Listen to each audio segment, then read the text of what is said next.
is a good transition because I want to talk about Rand Paul. But I would just say, he's definitely if you ever want to be reminded of your Jewish identity, just, in fact, insult the Pauls during this interview. We will put that on YouTube, and you will be called a Zionist Jew something or other.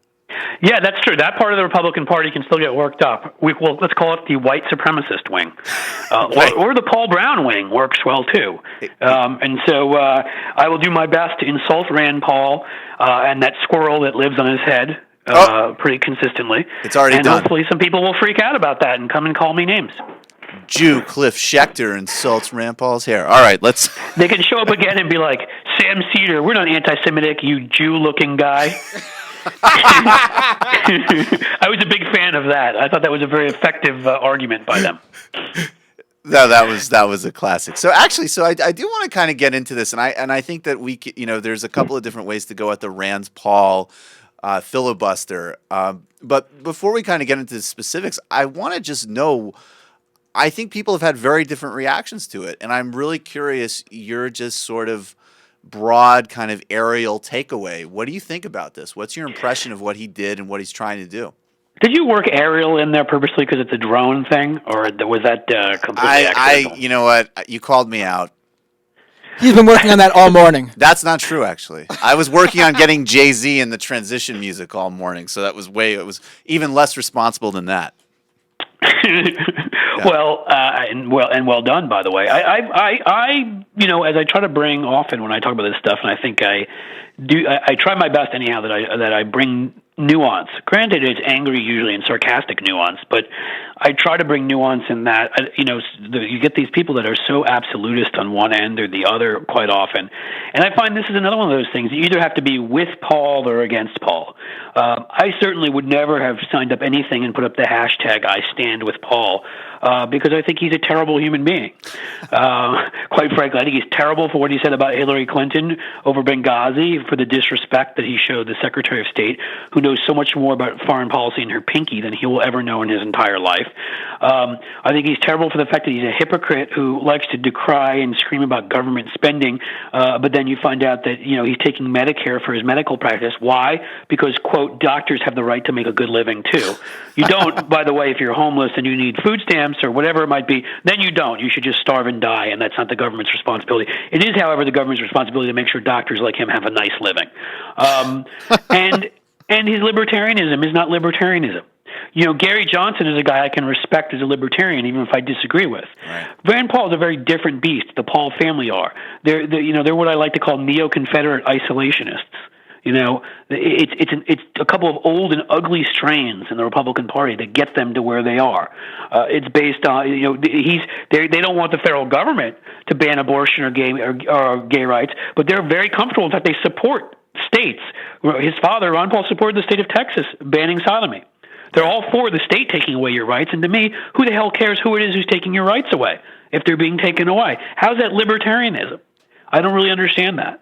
So to me, if people can if in Rand Paul's world, people can say you can't eat this lunch counter with me because you're black, or I believe in a personhood amendment, so I'm going to take away your rights to reproductive justice, you woman, or I'm going to take your rights away to love who you want, you gay person, or whatever it might be. Why would I stand with him? It doesn't mean I won't support him on this particular issue if I agree with him, but certainly I'd never put I stand with Rand next to my name. Now, granted, others feel differently, and I'm not going to attack them over that. They can, if they feel like that this is an issue where they feel strongly enough about it, they want to put that. That's okay. I'm not going to insult them, but I would never do it.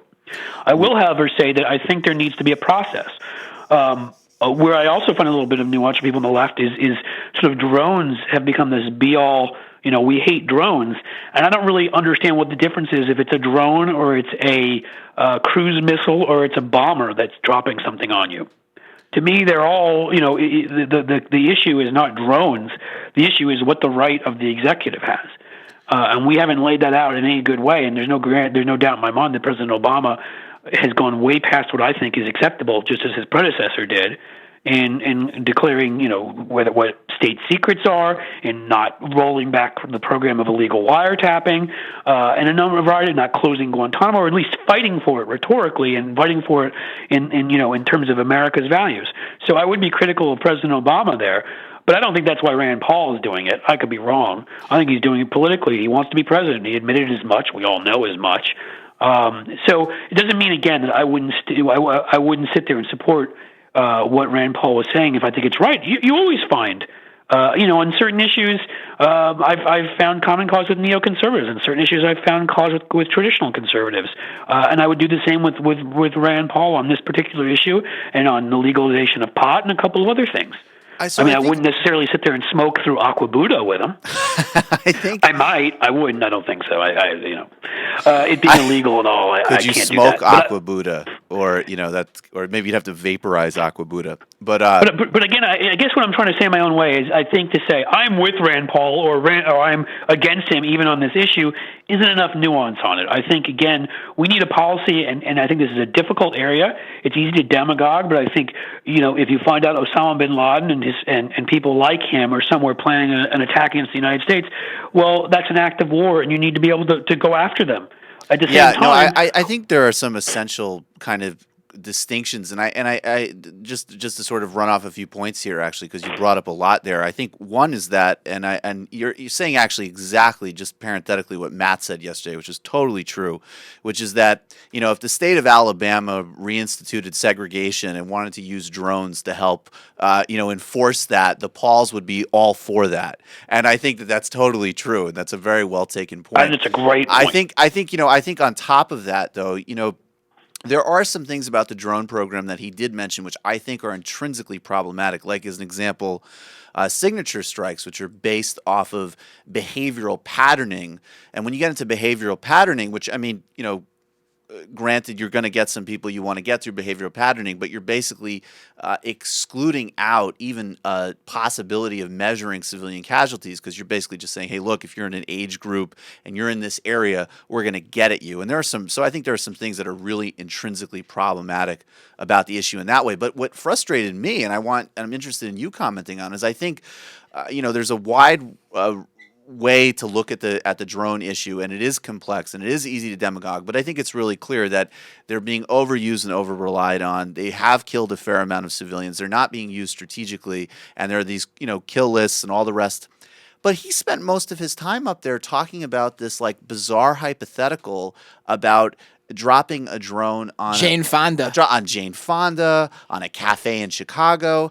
Right. It seemed totally bizarre and actually I want to speak directly to your point about him being interested in running for president, because the people who are really on the receiving end of this, besides Alaki's son, which he brought up, that was important, but the real kind of long-term problem with this and short-term problem with this is civilian casualties in places like Pakistan and Yemen. And he's talking about using it in the United States, which, triggers for me this idea of Obama being like some, communist czar or something. So that's exactly right. He's playing into conspiracy. Yeah. And that's what's important here, which is if you work on the stuff I work on, as you know, we talk about a lot, I work on the gun issue. Right. And he takes such an extreme conspiratorial, absolutist, black helicopters are going to come in and get you. The government's going to knock down your door to take your guns. That's what inspires people like Poplawski in Pittsburgh to shoot 3 police officers because he's a little bit mentally off when they're coming to arrest him because he's fighting with his mother, right? And they're coming to get him, and it turns out that he thinks that it's Obama sending people to take his guns, so he shoots and murders 3 police officers. That's what this is the stuff of the NRA where they make things up and act like the government's coming to take all your guns away, and it leads to innocent people getting killed. He's allied with militia segments, with white supremacist segments, with domestic terrorists, and with all these people that the NRA is appealing to in their base communications. And I've seen these communications. I've seen the emails he's sent out. Background checks are going to lead to gun registration and things that are not true. So when I see that he's willing to engage in that and send out an email like that, when I see he's willing to attack Hillary Clinton on Benghazi conspiracies about Syria and Iran and things that no one's proven and aren't true, how can I trust him on this? Right? How can I trust him on what he's saying about this? And so, again, it doesn't mean, and I want to be very clear, because it doesn't mean I don't have a problem with the drone program. I do. I have a problem with murdering innocent people. I have a problem with people who are unaccountable, being able to make decisions, whether it's drone or cruise missile, whatever it might be, and innocent civilians are getting killed. That is a real problem, as you've pointed out. All right, which is what's going on in Yemen and what's going on in Afghanistan. We need a process for that. Right. And I can't claim that I'm a complete expert on that, but we do. Whether it's the equivalent of a FISA court that reviews what's going on, or it's members, I would say the Senate or House Intelligence Committee, but House Michelle Intelligence Bachman's Committee. on that. Michelle Bachman's right. When Michelle Bachman's on the House Intelligence Committee, it's really lost all utility for even existing. Right. There needs to be. We cannot have law when we want a democracy where one man can do things free of accountability. That leads to a dangerous situation. But as for, he's going to attack a cafe in Chicago tomorrow, well, that's just stupid. Right. And that's not what the issue is. Right. And so, again, it's Rand Paul being Rand Paul. So I think we can separate out the two things, at least from my perspective, and I don't have to say, I stand with Rand and every hideous thing he stands for without saying, I've got a real problem with the drone program. We need to be able to stop people who are planning attacks in the United States, or frankly on U.S. soldiers abroad, or frankly on all sorts of things in that realm. But at the same time, we need to have a process. Right. We need to have people that are accountable for their actions, and we need to make sure that civilians who are just some guy playing a video game with a joystick, that civilians don't just become little dots on a map that we just kill and don't think twice about it. That's murder still, if you're not taking people's lives seriously. Terrible things happen in war. That doesn't mean you don't try to prevent them with every ounce of your being. Right. Well, I mean, it's clear why, to me at least, why he brings up the hypothetical of dropping a drone strike in a cafe in Chicago. I mean, obviously the Chicago reference was because they were hitting back Dick Durbin at that moment, but with the reference in general of a drone strike here at a cafe or something that feels normal to an American citizen, I mean, they're clearly, to me, trying to bring the right-wing world into their mindset, because that world does not really care about a drone strike in Pakistan. Right. Yeah, that's exactly. I mean, we have to stay with what the issues are here. And again, Rand Paul, like Marco Rubio, hey, I'm not a scientist. I mean, these guys are comical. Right. They're not serious people. They're not people I'll take seriously on things. It doesn't mean that if Rand Paul's standing up against drones, if they're allies to be had on issues, and if we need more accountability on that subject, that I don't think that we should ally with them, but we should always be wary of who they are, and that they're not coming from the same place we're coming from. You're coming from a conspiratorial, right-wing, John Birch society type place, a states' rights place, which is a term that's been used for all sorts of evil in this country.